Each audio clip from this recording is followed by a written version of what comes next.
India is in a very uniquely positioned place where it has uh, great relationships with almost all parts of the world, right? And perhaps the only nation to be in that unique vantage point. So I think that is something to be truly, uniquely advantaged in, and how do we build off that is the core question.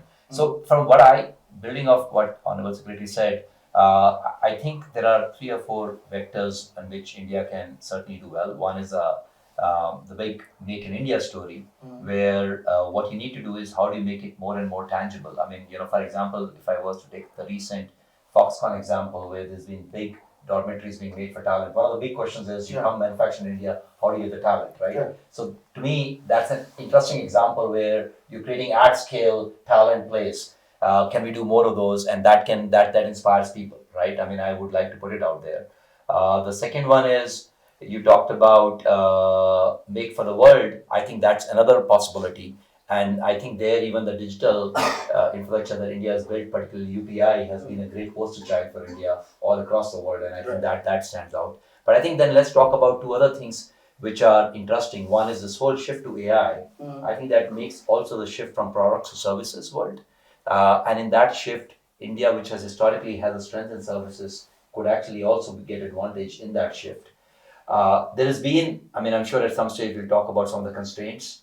So the press note 3 and some of the others create also challenges in how they get interpreted. Sometimes the intent may be right, but it creates a whole host of challenges in this context as well. So some of those will have to be perhaps relooked at, or at least clarity could be there, which can be better, right? So all of these are, but otherwise from a macro perspective, India is uniquely positioned, very well positioned.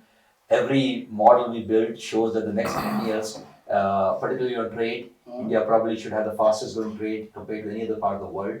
Global trade will grow at about 2.9%. The trade that we predict for India should grow at about 6.7% in line with GDP, which is a big pulling away factor. No other country in the world will have that kind of disproportionate pull compared to the others, and that will occur with all parts of the world.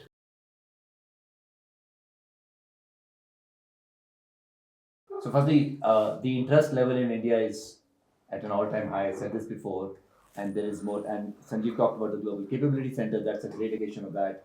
One opens every week or even faster than that sometimes. So every board is asking a question. Yeah. Every board is asking a question. What's your India strategy, right? Both as a market, both as a capability center. So that's clear, right?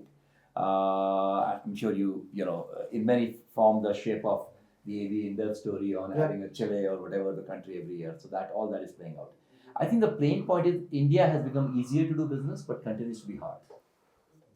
There is the Honorable Secretary talked about Japan ranks as one. Absolutely, they do. I go to Japan often. Almost all of them have interest in India, but they also find India still intimidating. Right? They still talk about Suzuki and Honda as unicorns, but they still say, it's hard to replicate those unicorns. We want to be like them, but it is tough. So I think we need to, we make progress, but how do we, and they feel that they can't go alone. Yeah. So they need to find somebody who can help them, navigate this. Yeah. So that continues to be a challenge. I would also say on the flip side, some of them want to take a global playbook and bring that to India. India is never easy with global playbooks. It's a continent-sized country, and we need to adapt to that playbook. I mean, you have to, but every company has to really, and to adapt a global playbook to India means the global CEOs have to give India time. If you don't give India time, India can be very beneficial or profitable for you, but if you have to adapt to it, you have to go through the hard yards, you have to give it mind space and time at the board level, at the CEO level. So I think those things come up. So the divide is a bit on both sides. There is an expectation from India, but sometimes people like to feel, can it be like the other countries? And that India never will be.